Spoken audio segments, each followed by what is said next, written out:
Welcome back to the Group Practice Accelerator podcast, brought to you by Polaris Healthcare Partners, where we leverage decades of healthcare and business experience to drive growth in successful group practices just like yours.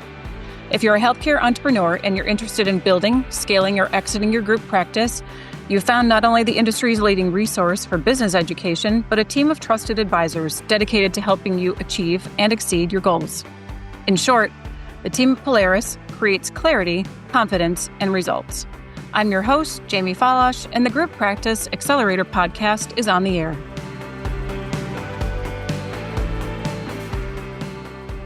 Well, we're at the end of February, and already we see the markets gaining momentum, which is good news for everybody.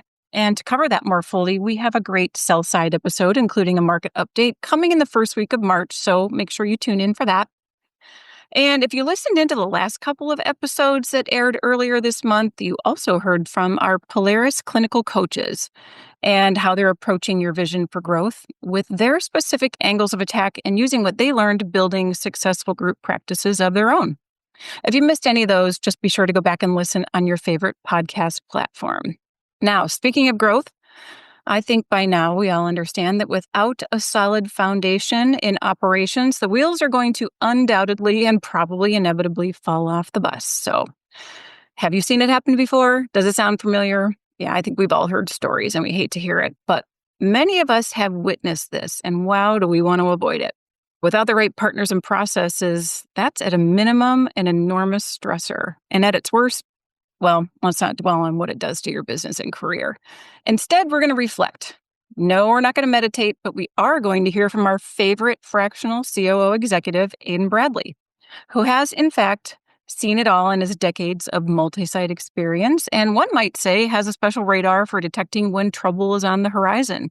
Adin, welcome back to the show. Thanks, Jamie. It's great to be back. Oh, it's wonderful to have you. So it's fair to say with your decades of experience that being a very hands-on fractional COO, you could tell some tales. But of course, we never want to overshare. We're about helping you clear a direct path to achieving that growth trajectory. So before we get into why we titled this podcast the way we did, Train Wrecks and Silver Bullets, first, why don't we talk a little bit about operations from a more idealistic standpoint? Like what's considered to be an ideal practice or group from your operational perspective? Like, what do you see as being the utopia, like a great success at the end of the day? Yeah, I love that question. I get it quite a bit. What I've found is that the best run groups or even mega practices all have a lot of common denominators. First and foremost, they've got a very clear and committed vision from the top down. There's no ambiguity in what they're striving to do. And the principals or owners are living that vision each and every day. You know, a solid leadership team that can carry out the vision, because generally as a visionary, that principal is going to require a team around them of subject matter experts to provide leadership, mentoring, and development. You know, and part of that comes from managing to specific KPIs and more importantly, understanding them. I sit on a lot of calls, and as I develop leaders, one of the things that I ask them not to do is not to read numbers off the page, but to really understand them, look at the trends, and then tell the story, tell the why behind that. Organizations that know their why, I think, are better served for not only scaling and future growth, but really building a solid foundation to make it repeatable. Makes sense to me. And we'd all like to see that ideal outcome. And I know you've made that happen for a lot of clients, but we know it doesn't always play out that way for a multitude of reasons. What are some of those reasons that you see most commonly? There's a myriad of them, but for our listeners, I think if some of these resonate, it's a key indicator of it's not going to get any better and could get markedly the larger you get. Firstly, little problems that are overlooked early on become big issues. And those are your key areas of, let's start from top line, from revenue, your production, your treatment planning, your revenue cycle process, your clinical skill set of your docs is very important, particularly as GP practices start to bring in specialty services. how efficient is your scheduling and your chair utilization, meaning how many dollars per hour that we're open are we able to generate, is always one that I look at. And then we encompass a little bit of looking at staffing, supply costs through either lab pricing or dental supply pricing. So we start looking at every area down the expense line on the P&L to see where there's areas for greater margin. But really it starts at the top line and the type of dentistry that we're doing. And then obviously the ability to collect those dollars and effectively treatment plan to the patient needs. Makes sense to me. And I'm sure we could spend an entire episode talking about some of those reasons and really drilling into them. But, you've spoken before on other podcasts of ours about what you referred to as inflection points. And I want to get into that a little bit about what that means. Can you help our audience understand how that relates to operations and obviously ultimately their business? Yeah. And us talking about this previously, we've kind of broken this down into really two categories. And I would refer to them as proactive and reactive. Yeah. A lot of folks that I speak with are speaking to us from a reactive type posture. Like panic. Some I think that wouldn't be a strong word. I think that would be appropriate word. I think that they recognize that there are some problems, but they continue to carry on. Mhm. And it hasn't hit them in a way to create that panic yet, meaning cash flow has gone to zero or negative. New patient flow has died down. They may have lost a very productive doc or a very productive hygienist or someone that was really good at scheduling, or they just didn't have the right people in the right seats. And they have found that the leadership team is not really aligned and able to carry out, what we talked about earlier, the vision of the ownership group or the principals. That's when they kind of hit the panic button and call us. What do I do? And Mhm. we'll walk through, a series of very specific questions and what their why is and kind of get to the root cause. And we can glean a lot of information from that call and then try to develop a strategy that is based singularly on what their vision is, and then identify the key areas that are preventing them from that. Is it the process issue? Is it the patient flow issue? Is it the people issue? And kind of nearly importantly, when we treatment plan for our patients, I always say treatment plan as though this is your favorite friend or relative. Yeah. But do we have the clinical skill set within the organization, within the group practice to provide those levels of service? So we're not referring them out or giving kind of haphazard treatment. And more importantly, how do we have the business be so less dependent on the owner? And that is really where one of those inflection points hits, is that when they try to grow and the owner realizes that time is finite and they can't continue to go from office to office and make up for a lack of clinical deficiencies, there's a time to certainly invest now in how do we build their skill set so we can have clinicians at each office or in each operatory that has a wide breadth of clinical skills to provide great dentistry. Okay. Coming from a clinical mindset, which I look at the standardization piece of that. If there's no clinical standardization, what a huge impact that's going to have. And it's going to happen really quickly because you can't have 8 people saying how we're going to manage this type of patient, this type of procedure, obviously. So, what kind of fixes are reactive, hit the panic button type of inquiries looking for? Let's kind of just break these into two segments. There's the clinical part, which is directly tied to the type of dentistry and skill set of the docs, as I mentioned. And this is where the catch 22 is. Often the owner is really good at dentistry Mhm. and they either A, don't have a passion or the patience to teach, or worse, their production will go down dramatically if they come out of the chair to try to coach their team members. So there Okay. has to be an investment there. The second part is really on, what I would call in air quotes here, the business side of the operation. How we schedule, how we treatment plan, how our managers lead. Are we really looking at the right KPIs? And I really hate using cliche terms and abbreviations and metrics, but they are really important to make sure that you're focusing on the measurables that really can move the ball forward and that the team understands and more importantly tells a story. There's a trend. And do you have the team that can identify these trends and act on them in what we call a proactive manner? If you see patient volume starting to come down over a linear time frame that says we've got an issue, does that person have the ability to find the why? Do we lose a good treatment planner? Do we lose a good doc? Could be, a myriad of issues. Then we start going into the back office type work with revenue cycle, which we've talked about quite a bit here. Do we have a really good system on insurance verification, insurance acceptance, ensuring we're giving really good estimates to avoid having to go back to our patients for more dollars, and then more importantly, returning credit balances in a positive manner, in a quick manner, and using that as a hook to get people back into the office. When we look also in who's responsible for your DAs, who's responsible for your hygienist, do you have a lead there that you've standardized processes so everybody understands how that particular organization does it?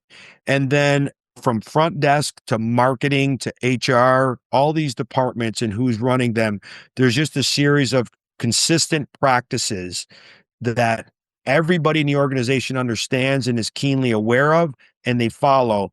And that's sort of getting in front of, what we call the reactive part of it, where it's that, oh no, moment where we throw our hands in the air because something bad has happened because we just either did not know, we didn't see it, or it just wasn't a big enough problem to get addressed in real time.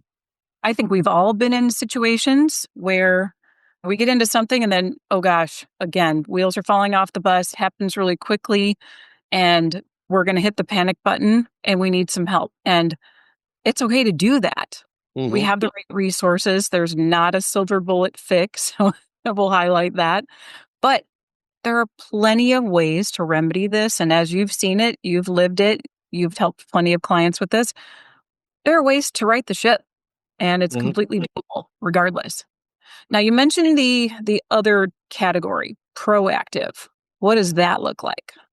There's an old adage that says that the best time to plant a tree was 20 years ago, and the Right. second best time is today.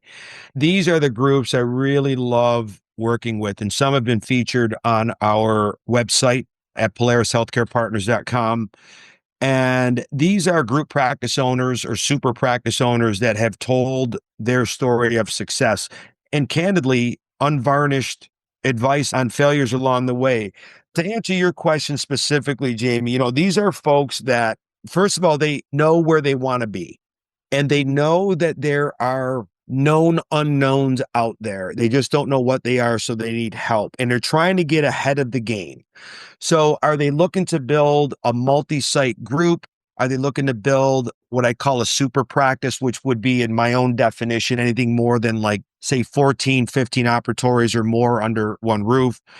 And they know that they're eventually going to set up a management company for growth. Are they going to build through acquisition or de novo or both? Ultimately, at every stage, where do they add some sort of centralized service?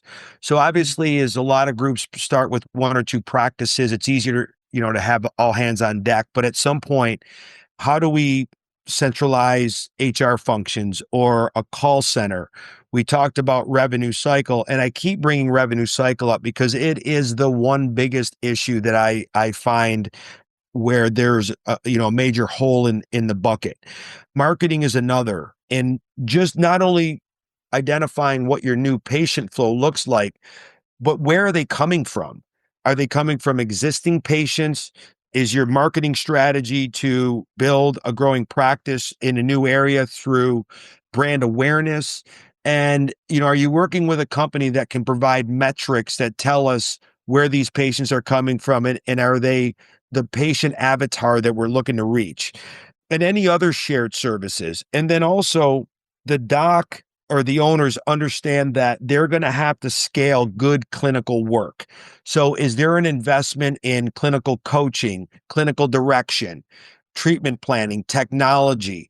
They know that they're going to have to implement these things at some point. So they want someone to help them say, okay, I got to step one. What do I do? We got the step two. What do we do? We got the step 3. What do we do? And for those, I find them to be more patient, more heavily focused on each step along the way. The title of today's show when we were chatting was Train Wrecks and Silver Bullets. And I say this, those that call us from a reactive standpoint, that have thrown their hands up and say, oh my gosh, I got a giant problem. I have to always say, there is not a silver bullet. There's a Right. lot of identifying what the issue is, making sure we've got the right people and process in place, and working that system forward. And coming back to the KPIs in your dashboards, are you seeing measurable improvement along the way? If you are, stay the course. If you got to pump the gas pedal a little bit more, we can. But as long as we see that we're moving forward and we know it's working, we've at least stopped going backwards. And that's a major improvement right there.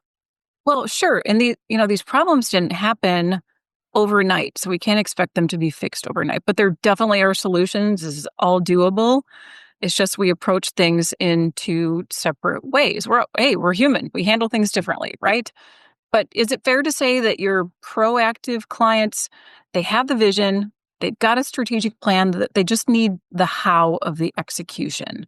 Is that fair? Yeah, I think it's fair. When I go through my mental Rolodex here, we still have a lot of very good visionaries. They're not afraid to invest in technology. They're not afraid to make difficult decisions. And sometimes, as we know, patience is a virtue. That's really where we have to make sure that we're running at a cadence that this is all very repeatable and sustainable. So we don't grow too fast. We don't move too fast. So there is a healthy amount of excitement when it's working, and then we can maybe start moving too quickly.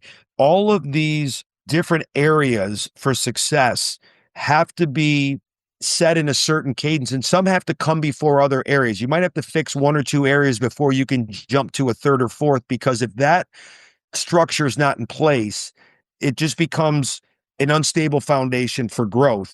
So there are times that we've had some clients that I work with, and I say this like in the most endearing way, where I've got to pull the reins a little bit, because I'm like, yes, we know it's working. We are excited. We're We're marching all down the field, but we can't throw 80-yard bombs all the time. We might have to run the ball a couple times. So, as long as we can continue to show success along the way, develop the leadership team, develop bench strength, get our docs being better every day than the way they were before.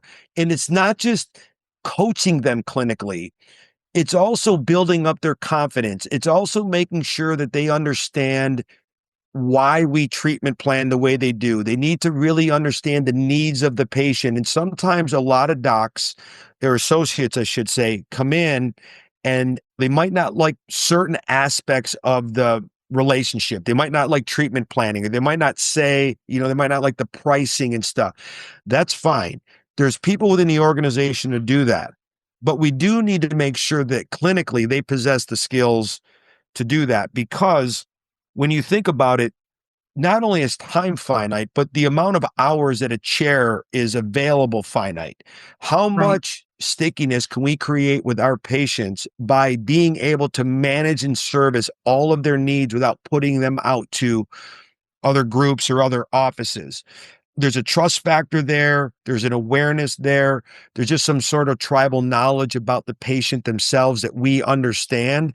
And I think the patient feels way more secure dealing with their hygienist or doc or associate that they know than sending them out. And I'll sort of kind of end with this too, is these docs become, and I've seen this several places with associates. Sometimes owners can make it look easy, and they think, I want to own a practice, and they don't really understand, like, you're the last one to leave, you're the last one to get paid, and you can kind of lose yourself, working on the business and not in it, if you will. What I found too is associates become much more entrepreneurial and maybe want to be part of that group. And the owner wants them to be part of that group because they continue to become a better part of that organization culturally, financially. They're just someone they want to be along with them for the ride. So a lot of these docs may realize, I want this person to be with me. And I'm willing to offer a little bit of sweat equity or even potentially buy-in equity if their production and skill set continues to increase. And watching this synergy between the associates' confidence and wanting to be part of something bigger than them, that is coupled with an owner that says, wow, I can really grow if I keep farming associates to do exceptional work. Like, I don't have to be in 6 practices at one time. And that's where the real visionaries start to see how all these little pieces start to go together, because you don't do them all at once. They're all systemic. Lastly, something I call right people, right seats.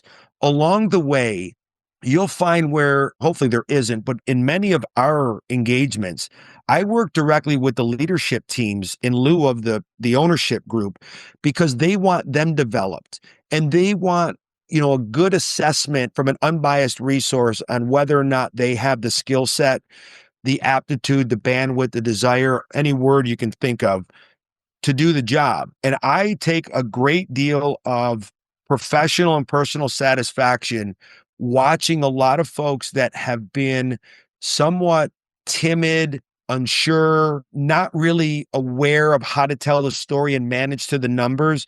Just watching that dichotomy into a leader that says, I can now develop folks just like me. So if we open or buy new practices and integrate them into our platform, the culture doesn't change. Your practice management system, how you train your docs, how you do hygiene, how you schedule, all of that remains consistent. So that's also part of it. We've talked about this quite a bit on a lot of podcasts, and a lot of the leadership team is homegrown from when they were 1 or 2 practices, and they get to 6, 7, 8 practices. That's where the inflection point really happens. That's where, if the owners are getting frustrated that we just can't move forward, this is really the inflection point that we see where the train wrecks start to happen, because now we have found a tough situation where, is it a process issue or a people issue? It's a combination of both, but now we start to realize that the leadership team may not be as strong as is needed for the size of the group. Okay. Well, that all comes back to being proactive, making sure that we are focusing on standardization and operations and making sure we have the right people helping us, of course. And you touched on something earlier about technology and updating practices and maybe expansion, de novos or acquisitions. As part of that proactive approach, we've got to make sure we've got the money to do it. Mm-hmm. So setting up yourself with the right credit facility for that expansion, maybe it's a CapEx investment, also going to be critical, I know. And that's, of course, something we can support on, and as part of that process of getting your ducks in a row and operating in the most ideal way for your group, it's a process. It's always got to be a process, and a well laid out one, as you've indicated. So without giving away the secret sauce, what's the best way to avoid some of these train wrecks and silver bullets that are best avoided and set ourselves up for the growth path that we want? That is probably the most important question that can be asked on today's show. And I think the biggest challenge is the discipline required for the ownership group to determine how much they want to sacrifice to grow. And what I mean by that is, in order to grow, they're going to need to both be profitable and then recycle as much cash as possible. So they're getting a return on their invested capital, and they may be foregoing distributions. They may be foregoing salaries that are higher than they really need to be. And then they're able to put those dollars to work in either technology for more expansive dental services, specialty services in particular, or other offices, or even potentially buying another group. What we have found too is that, you open up an office, then you open up a second one, and then you collateralize it, the third one with the first 2. And then before you know, you got this big spider web of financing and loans. And then you hit this wall of where your bank will not lend to you anymore. Because you mentioned this, I want to say this, if some of our listeners have heard this, I'm doing great and I need capital to grow, and I make my debt service payments, I'm profitable, but my bank has decided that now it's too much.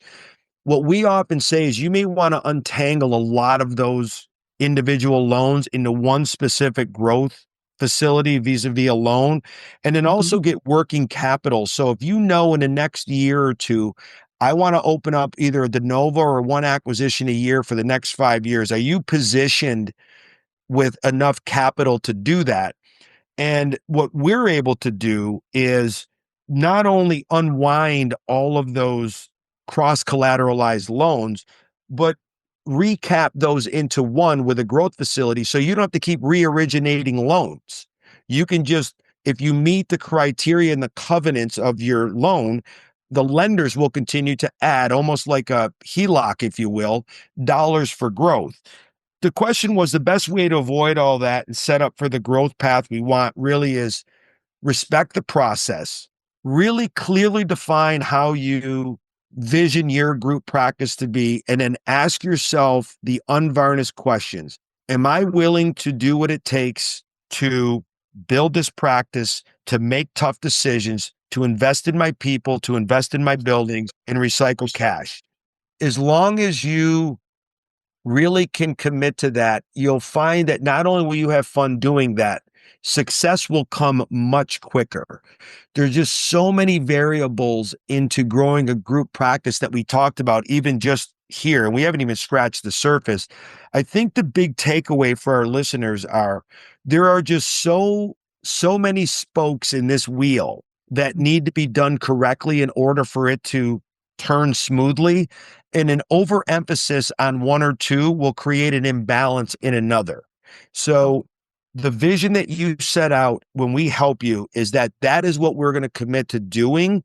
And we're going to keep you on track. And we're going to have difficult conversations sometimes, but you've got to get comfortable being uncomfortable and trust that what we're doing is working, provided that the numbers that we generate, our dashboards, our KPIs, our P&Ls, all of that shows continued growth, and that we are within the guardrails on our expense control, our margin, and increase in production, obviously, through more expansive dentistry. Well, sure. And that trust factor, that's challenging for people. You said this is their life's work. It's their business. But anyone that has worked with you knows you bring a certain magic. And I say that jokingly, but it's evidence-based. We have so many people that have increased the value of their business once they've seen the light. And I don't care if they were hitting the panic button or have a plan and just needed the guidance to put all this in place. So thank you for the work that you do. You're great at what you do, and we're lucky to have you on our team. But I know that you have some other thoughts on things that maybe don't go so well and what you've seen out there. Like, why do you think groups fail? What's your experience there? I know not directly here, but you've seen it out in the industry in healthcare. I think the biggest one is not really having a realistic vision that is attainable, or it is an attainable vision, but you don't want to do the hard things that it's going to take to get there. It's a pretty blunt statement. There might be some people thinking, wow, that's something to be said, but that is the number one key indicator that I've seen where groups fall off. And I'll tell you, Polaris as a team is no different. I may be the one working with a client face to face, and I think this is synonymous with a dental practice, and I've never really used this analogy before. So for our listeners, and this is the first time they're hearing it, I'm kind of proud of it, to be honest with you. But you know, a lot of patients come in, they see the front desk folks, they might see their hygienist, they might see the doc. They don't see all the things behind the scenes that make that happen. Who ordered the supplies? Who was the sterile tech that cleaned instrumentation? Who ran insurance verification? Who collected the dollars? So many areas. And I look back at what we do, and often, although we do try to get our team members in front of our clients and partners in our strategic planning calls, is that we've got a huge support team with us. You, Jamie, as well, working in operations and business development. We've got a highly skilled data and analytics team that runs all of the numbers behind the scenes for us. So we have a good baseline of where we are today and then where we're looking to go. We've got subject matter experts in sell side and strategic partnerships that are solely committed to helping you at least have the opportunity. I hear this a lot, like, I'm building to grow, I never want to sell. That's fine. Unless you're going to live forever, there's got to be a day that you got to position yourself or your business to partner with someone. At least give yourself the opportunity to have options. We talked about locking docs up, our associate equity platform that's run by Mark Flock. He is an expert in different outputs and outcomes that really solve for both the owner and the associate in so many different ways. We talked real briefly about recapping debt and stuff. So we've got a growth capital solutions group. We've recently added clinical coaching, which is pretty interesting because this is one area that even with current clients, I've heard say, hey, what is this? And personally, I've worked with both Dr. Vivek Solanki and Dr. Steve Giannoutis on an operations standpoint. These guys are already professional group practice owners. Vivek, as a matter of fact, is already gone full circle and sold a practice before, and now back building another big one, and same as Steve.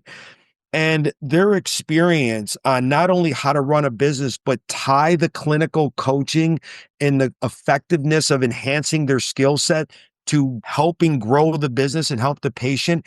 They understand that whole 360-degree process. It's just not, let me come in and show you how to do a specific molar endo Exactly. procedure. Yeah.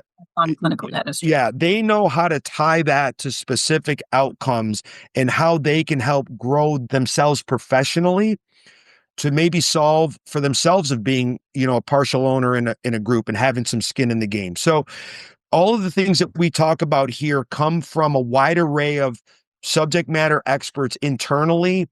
And it's the same way your group practice runs. All the folks behind the scenes that if they didn't do what they did, we would have some really major issues coming up. So just to kind of put a bow on it, how I would kind of dissect who is proactive and who's reactive is, a couple of scenarios. Those looking for growth, rapid growth or expansion, those are your proactive folks, right? I want to grow either fast or slowly, or I want to expand. I know that I'm going to add multiple locations. I need to increase patient volume, and I need a consultant to help scale my systems, refine my operational workflows, and I need financial stability. That is your proactive group practice owner. Reactive is first things first, declining profitability. That's the first thing they look like. Oh boy, cash is tight.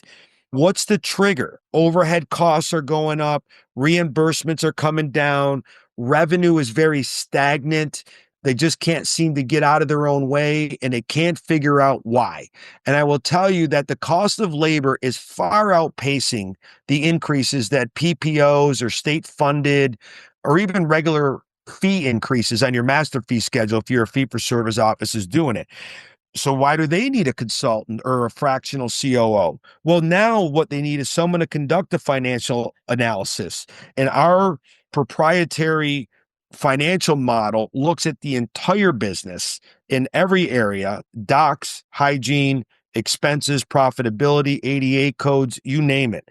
And then identify those efficiencies. And then how do we target areas of concern to optimize EBITDA and get them on steady footing? Now that they are in a place of what I would call non-panic, now they can breathe again and say, okay, who do I want to be now? Am I happy where I'm at? Or I've solved the riddle, and I think if I commit to this process and have the right people, I can now scale this bigger. That is our reactive person. So I would say the declining profitability is the first key indicator. And the other one for the proactive one is someone that says, I want to expand. I know I can't do it alone. I'm in the chair. Help me. Great way to put it. And at the end of the day, regardless of who you are, how you identify yourself, or maybe you're not even there yet, there are resources, and they're evidence-based resources. We're proud to offer those. So thanks for that reminder. Quickly, can you share a success story with us? Do you pull somebody from the fire? Yeah. I mean, first of all, we've had a lot of them, and you're putting me on a spot, Jamie. I'm going to tell you that right now. So we've had a bunch. I'm going to share one that's on our website now on www.polarishealthcarepartners.com. And it's a story that was shared on a podcast by Dr. Noah Liu of Secure Dental in Illinois and Indiana. He is a group practice owner with his wife, Dr. Nazish Jaffrey. And while I'm using them, there are several groups that we have helped scale to grow. We have helped scale to sell and gotten considerable premiums on what they thought their business was worth. And we helped them along the way. And there's others that just wanted to grow a super practice. And many of these are on our website. But specifically, what I loved about working with this group was that they truly were the proactive group. I'll never forget, Noel came to Charlotte to meet with us.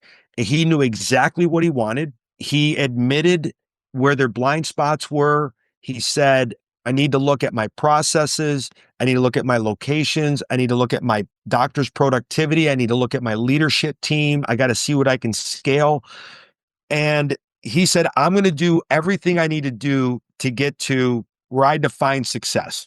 I'm happy to say, before I tell a little bit of this story, they have surpassed that already. And they have ventured off into many philanthropic type behaviors. On Veterans Day, they provided implant and dental services for our veterans, our greatest men and women that we have. They've traveled to other countries, not only to train, but to help those that don't have access to dental care. I cannot say enough about them as people, because their passion is to help others and develop others. And they're so committed to that. But what we found was some inefficiencies within some of their practices. And I'm going to say something now that's probably going to touch a nerve with a lot of group practice owners. They own several offices. And I look at the P&L and the consolidated and I say, yep, 2 or 3 are dragging this entire operation along. And the other 4 are just like kind of existing. And 1 or 2 are probably draining cash. And what I loved about them is we said, okay, these are our workhorses. Let's make sure that we can stabilize them and replicate what they do. The second tier was, what can we build on to improve them? And then the last tier was, we have done everything possible to make these things at least cash flow even, and we can't. And he, without hesitation, said, I'm unloading these. And that's what we call the addition by subtraction concept. These are losers. They've since opened up, they've ventured way out of their comfort zone and opened up an implant center in Tennessee. I follow them profusely because I think, as much as Noel has been a friend to us and talked about the success he's had from our help, I look at Noel and Dr. Jaffrey in the same view of, this is what a great proactive leadership team looks like. And I have to compare other owners to them. And they, to me, are kind of one of the ones that always stick out. I do have to give, I'm going to give an honorable mention to 2 others because they're 2 totally different groups. One is Doctors Rich and Lacey Gilbert of Pelican Landing. Their story is also on our website. They came to us because they're looking to grow and add potentially other groups in a joint venture to theirs. And they want to build that leadership team from within. And they have, with tremendous success, and are much closer today than they were when we started. And then the other one is Lakeview Dental, who had a completely different vision. They were 2 partners that were ready to partner with a middle market group that they could get rid of a lot of the administrative tasks, build off that scale, monetize what they've built, take some chips off the table, and they're still owners within that new group. So 3 huge success stories, 3 completely different visions, but all had the same thing. They knew exactly what they wanted. They committed to the process. We had a lot of knockdown dragouts in between, but we all wanted the same thing, and we all defined success the same way.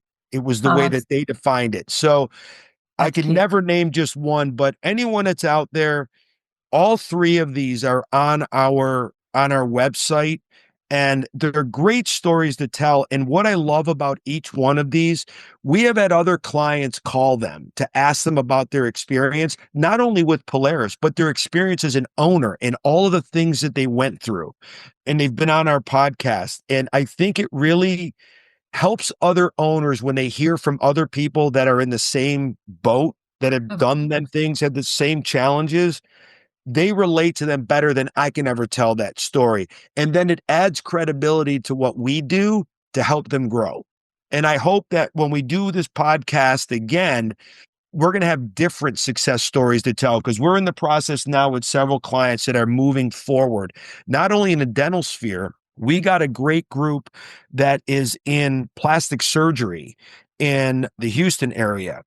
They have been phenomenal to work with, and we have seen an amazing change from a bottoming out. If you think of a J curve, right, or a candy cane upside down, kind of at the top, they fell to the bottom and have consistently been coming out, and they just trusted the process. So while we focus a lot on our dental work, our proven methodologies and our experience, and in particular, I kind of hesitant to say my experience in the corporate world and operations that spans many different verticals, is allow us to make these skills transferable over a myriad of healthcare sectors that are predominantly provider driven for revenue with a fixed cost structure. It works.